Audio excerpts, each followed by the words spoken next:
Hi everyone, welcome to my channel Shasmina's diary. மீண்டும் ஒரு புதிய முயற்சி உங்கள் கூட ஷேர் பண்ணுறதுல ரொம்பவுமே மகிழ்ச்சி. இன்றைக்கி நாம் எல்லாருக்குமே ரொம்ப ஃபேவரட்டான இறைச்சி ரொட்டி எப்படி டிஃப்ரெண்ட் ஸ்டைலில் செய்கிறதுன்னு தான் பார்க்க போகிறோம். இந்த இறைச்சி ரொட்டியோட ஸ்பெஷல் பார்த்தீங்கன்னா, இந்த நோன்பு டைமில் கைவலிக்க மாவு பிசையணும்னு அவசியம் இல்லை. அண்ட் அதோட இந்த மாவை 1 மணி நேரம் அரை மணி நேரம்னு ஊற வைக்கணும்னு எல்லாம் தேவை கிடையாது. நினைச்ச நேரத்துலேயே இந்த சிக்கன் ரொட்டியை ரொம்ப ஈஸியாக செஞ்சுடுவீங்க. அந்தளவுக்கு ஈஸியான ரெசிபி. அண்ட் அதோட பிகினர்ஸ் கூட இது ரொம்ப ஈஸியாகவே செஞ்சுடுவீங்க. இந்த ஈஸியான ரொம்ப டேஸ்டியான சிக்கன் ரொட்டி எப்படி செய்யலாம்னு பார்க்கலாம் வாங்க. முதல்ல இந்த ஸ்டஃபிங்க்கு தேவையான பொருட்களை பார்த்துடலாம். இதுக்காக நான் 200 கிராம் அளவு போன்லெஸ் சிக்கன் எடுத்து இந்த மாதிரி குட்டி குட்டி பீஸாக கட் பண்ணி எடுத்து வச்சுருக்கேன். அண்ட் இது கூடவே மீடியம் சைஸில் ஒரு வெங்காயம் எடுத்து இந்த மாதிரி கட் பண்ணி எடுத்துக்கொள்ளுங்க. அடுத்ததாக கொஞ்சமாக ஸ்ப்ரிங் ஆனியனும் எடுத்து வச்சுருக்கேன். அண்ட் இது கூடவே ஒரு சின்ன கேரட்டையும் இந்த மாதிரி ஸ்க்ரேப் பண்ணி எடுத்துக்கொள்ளுங்க. காரத்துக்காக ஒரு 4-5 பச்சை மிளகாயும் இந்த மாதிரி குட்டி குட்டியாக கட் பண்ணி எடுத்து வச்சுருக்கேன். அடுத்ததாக இந்த ஸ்டஃபிங்கை பார்த்தீங்கன்னா நம்ம ஒரு க்ரீமி டெக்ஸ்சரில் தான் இதை பண்ண போகிறோம். ஸோ இதுக்காக ஒரு 3/4 கப் அளவுக்கு ஃப்ரெஷ் மில்க் எடுத்துக்கொள்ளுங்க. அண்ட் இது கூடவே ஒரு 2 டேபிள் ஸ்பூன் அளவுக்கு கோதுமை மாவும் எடுத்துக்கொள்ளுங்க. இப்போ இந்த ஸ்டஃபிங்கை செஞ்சு எடுத்துக்கொள்கிறதுக்காக ஒரு பேன் எடுத்துக்கொள்ளுங்க. இதில் ஒரு 2 டேபிள் ஸ்பூன் அளவுக்கு எண்ணெய் சேர்த்து இந்த எண்ணெய் நல்லா கொதிச்சதுமே இதில் நான் 1 டேபிள் ஸ்பூன் அளவுக்கு இஞ்சி பூண்டு பேஸ்ட் சேர்த்து விட்டுக்கொள்கிறேன். இப்போ இதோட பச்சை வாசனை போனதுக்கு அப்புறமா இதில் நான் கட் பண்ணி வச்சுருக்க சிக்கனையும் சேர்த்து விட்டுக்கொள்கிறேன். சேர்த்து இதையுமே நல்லா மிக்ஸ் பண்ணி விட்டதுக்கு அப்புறமா இது ஒரு மூடி போட்டு மூடி ஒரு 3 தொடக்கம் 4 நிமிஷம் வரைக்கும் இதை வேக வச்சு எடுத்துக்கொள்ளலாம். ஒரு 3 நிமிஷத்துக்கு அப்புறமா இதை ஓப்பன் பண்ணி பார்க்கலாம். இந்த சிக்கன் பார்த்தீங்கன்னா நல்லாவே தண்ணி விட்டு வெந்து வந்திருக்கு. இப்போ இதில் தேவையான அளவு உப்பு சேர்த்து விட்டுக்கொள்ளுங்க. நான் ஒரு 1/2 டீஸ்பூன் அளவுக்கு உப்பு சேர்த்துருக்கேன். அண்ட் இது கூடவே 1/2 டீஸ்பூன் அளவுக்கு மிளகுத்தூளும் சேர்த்து விட்டுக்கொள்கிறேன். கூடவே ஒரு 1/2 டீஸ்பூன் அளவுக்கு சில்லி ஃப்ளேக்ஸும் சேர்த்து இதை நல்லாவே மிக்ஸ் பண்ணி விட்டுக்கொள்ளலாம். இப்போ இதில் நான் கட் பண்ணி வச்சுருக்க வெங்காயத்தை சேர்த்து விட்டுக்கொள்கிறேன். கூடவே நான் எடுத்து வச்சுருக்க கேரட், ஸ்ப்ரிங் ஆனியன் இது எல்லாத்தையுமே சேர்த்து ஒரு தடவை நல்லாவே கலந்து விட்டதுக்கு அப்புறமா இதை ஒரு மூடி போட்டு மூடி 2 நிமிஷம் வரைக்கும் வேக வச்சு எடுத்துக்கொள்ளலாம். இப்போ இதை ஓப்பன் பண்ணி நான் எடுத்து வச்சுருக்க 2 டேபிள் ஸ்பூன் அளவு கோதுமை மாவை சேர்த்து விட்டுக்கொள்கிறேன்.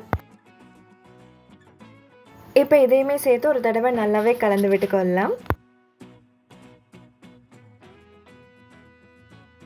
இப்போ இதில் நான் எடுத்து வச்சுருக்க ஃப்ரெஷ் மில்கையுமே சேர்த்து விட்டுக்கொள்கிறேன்.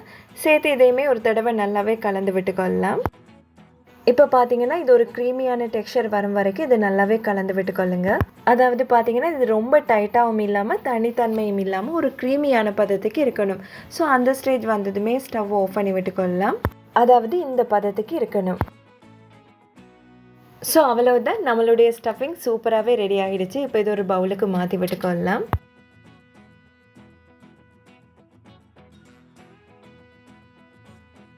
இதுக்கப்புறமா இதுக்கான ஷீட்டை ரெடி பண்ணி எடுத்துக்கொள்ளலாம். இதுக்காக ஒரு மிக்சி ஜாரில் நான் 1 கப் அளவுக்கு கோதுமை மாவு சேர்த்து விட்டுக்கொள்கிறேன். கூடவே அதே கப்பால் 1 கப் அளவுக்கு தண்ணியும் சேர்த்து விட்டுக்கொள்ளுங்க. தேவையான அளவு உப்பும் சேர்த்து விட்டுக்கொள்ளுங்க. நான் ஒரு 1/2 டீஸ்பூன் அளவுக்கு சேர்த்துருக்கேன். அண்ட் இது கூடவே 1 டேபிள் ஸ்பூன் அளவுக்கு கார்ன்ஃப்ளவர் மாவும் சேர்த்து விட்டுக்கொள்ளலாம். கார்ன்ஃப்ளவர் மாவு சேர்க்கும் போது பார்த்தீங்கன்னா நம்ம செய்ய போகிற ஷீட்ஸ் வெடிக்காமல் பிஞ்சு போகாமல் இருக்கும். ஸோ இதை கண்டிப்பாகவே சேர்த்து விட்டுக்கொள்ளுங்க. அண்ட் இது கூடவே ஒரு முட்டையை உடைச்சி சேர்த்து விட்டுக்கொள்ளுங்க. இப்போ இது எல்லாத்தையுமே எந்தவித கட்டிகள் இல்லாதபடி நல்லாவே பிளெண்ட் பண்ணி எடுத்துக்கொள்ளலாம்.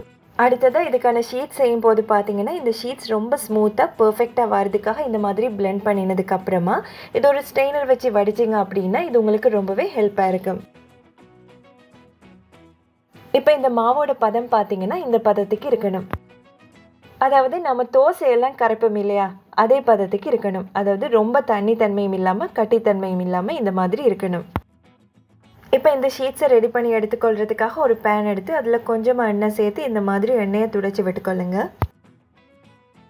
இப்போ இதில் இந்த மாதிரி கரண்டி அளவுகள் வச்சு இந்த மாவை இந்த மாதிரி சேர்த்து விட்டுக்கொள்ளலாம். சேர்த்ததுக்கு அப்புறமா இதை பேன் ஃபுல்லாகவே இந்த மாதிரி ஸ்ப்ரெட் பண்ணி விட்டுக்கொள்ளுங்க.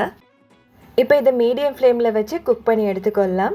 இது பார்த்தீங்கன்னா ஒரு 30 செகண்ட்ஸ்லேயே உங்களுக்கு நல்லாவே குக் ஆகி வந்துடும். இது 100% குக் பண்ணணும்னு எல்லாம் தேவை கிடையாது.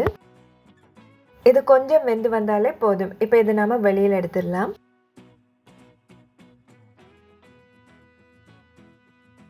இப்போ இந்த ஷீட்டை பார்த்தாலே தெரிஞ்சுக்கொள்ளுவீங்க இது எந்த அளவுக்கு பர்ஃபெக்டாக மெல்லிஸாக வந்திருக்குன்னு. இப்போ இந்த ஷீட்டில் நம்ம ரெடி பண்ணி வச்சுருக்க ஸ்டஃபிங்கை இந்த மாதிரி முக்கோண ஷேப்பில் சேர்த்து விட்டுக்கொள்ளுங்க.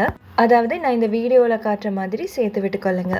முக்கியமாக இது ரொம்ப அதிகமாகவும் இல்லாமல் குறைவாகவும் இல்லாமல் இந்த மாதிரி சேர்த்து விட்டுக்கொள்ளலாம். இப்போ இந்த ஓரங்களில் இருக்கிற 2 சைடையுமே நான் வீடியோவில் காட்டுற மாதிரி இந்த மாதிரி மடித்து விட்டுக்கொள்ளுங்க. அதாவது இதையுமே ஒரு முக்கோண ஷேப்பில் மடித்து எடுத்துக்கொள்ளுங்க. இந்த மாதிரி மடித்து விட்டதுக்கு அப்புறமா நடுவில் டைட்டாக உங்கள் கையை வச்சு இதையுமே ஒரு முக்கோண ஷேப்பில் மடித்து விட்டுக்கொள்ளலாம். அதாவது உங்களுக்கு இந்த வீடியோவில் பார்க்கும்போது இது உங்களுக்கு ரொம்ப தெளிவாக தெரியும். இந்த மாதிரி மடித்து விட்டதுக்கு அப்புறமா இதோட 2 ஓரங்கள் இருக்கும். இதுலேயுமே நம்ம பசையை தடவி இதை சீல் பண்ணி விட்டுக்கொள்ளலாம்.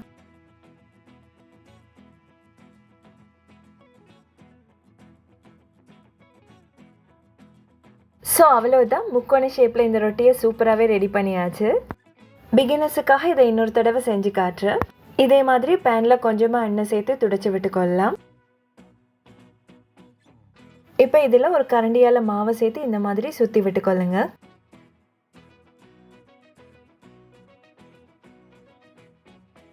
இப்போ இது வெந்ததுக்கு அப்புறமா இது வெளியில் எடுத்துடலாம். இப்போ இதிலிருந்து கொஞ்சமாக கறி எடுத்து இது ஒரு முக்கோண ஷேப்பில் சேர்த்து விட்டுக்கொள்ளுங்க. இப்போ இதோட 2 ஓரங்கள் இருக்க சைடையுமே மடித்து விட்டுக்கொள்ளலாம். முக்கியமாக நீங்கள் இந்த கறியை முக்கோண ஷேப்பில் வச்சா மட்டுமே உங்களுக்கு இந்த மாதிரி முக்கோண ஷேப் கிடைக்கும். ஸோ இந்த கறியை வைக்கும்போது நீங்கள் முக்கோண ஷேப்லேயே வச்சு எடுத்துக்கொள்ளுங்க. இப்போ இதை உங்கள் கையை நடுவில் வச்சு இந்த மாதிரி முக்கோண ஷேப்பில் மடித்து எடுத்துக்கொள்ளலாம். இதுக்கப்புறமா இதோட 2 ஓரங்களையும் பசையை தடவி இந்த மாதிரி சீல் பண்ணி விட்டுக்கொள்ளுங்க. ஸோ இது பார்த்தீங்கன்னா உங்களுக்கு செய்கிறது ரொம்பவே ஈஸி. நீங்கள் இதை ஒரு தடவை செஞ்சீங்கன்னா அப்புறம் மிச்சம் எல்லாத்தையுமே ரொம்ப ஈஸியாக செஞ்சிடுவீங்க. இதே மாதிரி மிதம் இருக்க எல்லா மாவுலையுமே இந்த தோசையை செஞ்சு இந்த ரொட்டியை செஞ்சு எடுத்துக்கொள்ளலாம். நான் இந்த வீடியோவில் ஒன்று சொல்ல மறந்துட்டேன். அதாவது நம்ம ரெடி பண்ணி வச்சுருக்க மாவில் கொத்தமல்லியிலே இந்த மாதிரி குட்டி குட்டியாக கட் பண்ணி தூவி விட்டுக்கொள்ளுங்க. இது பார்க்குறதுக்கு உங்களுக்கு அழகாக இருக்கும். இந்த மாதிரி எல்லா ரொட்டியுமே செஞ்சு எடுத்ததுக்கு அப்புறமா இதை சுட்டு எடுத்துக்கொள்ளலாம். இதுக்காக ஒரு பேனில் கொஞ்சமாக ஆயில் ப்ரஷ் பண்ணி விட்டுக்கொள்ளுங்க. உங்ககிட்ட பேன் இல்லைன்னா கூட பரவாயில்ல, நீங்கள் இதுக்கு பதிலாக தோசைக்கல் இல்லை தவா கூட யூஸ் பண்ணிக்கொள்ளலாம். இப்போ இதில் நான் ரெடி பண்ணி வச்சுருக்க ரொட்டி இது மாதிரி ஒவ்வொன்றா சேர்த்து விட்டுக்கொள்கிறேன்.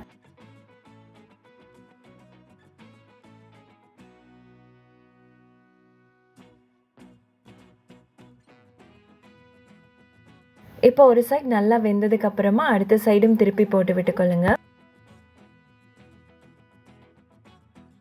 இந்த மாதிரி கலர் நல்லா சேஞ்ச் ஆகும் வரைக்கும் இதை மாறி மாறி ரோஸ்ட் பண்ணி எடுத்துக்கொள்ளுங்க.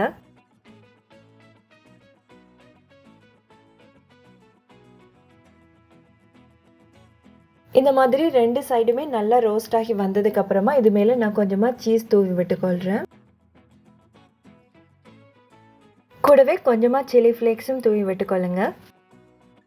இப்போ இது ஒரு மூடி போட்டு மூடி ஒரு 2 நிமிஷம் வரைக்கும் வேக வச்சு எடுத்துக்கொள்ளலாம். ஸோ அவ்வளோதான், நம்மளுடைய சிக்கன் ரொட்டி டிஃப்ரெண்ட் ஸ்டைலில் சூப்பராகவே ரெடியாகி வந்திருக்கு. இது செய்கிறதும் பார்த்தீங்கன்னா ரொம்ப ஈஸி. அண்ட் அதோட பிகினர்ஸ் கூட இது ரொம்ப ஈஸியாகவே செஞ்சுருவாங்க. அந்த அளவுக்கு இது ரொம்ப ஈஸியான ரெசிபி. இதோட டேஸ்ட்டுமே ரொம்ப அருமையாக இருக்கும். ஸோ இந்த இஃப்தாருக்கு கண்டிப்பாக ட்ரை பண்ணி பாருங்கள். வீட்டில் இருக்க எல்லாருமே ரொம்ப விரும்பி சாப்பிடுவாங்க. இந்த முயற்சிக்கான பலன் உங்கள் அன்பான ஆதரவும் அழகான சொற்களும் தாங்க.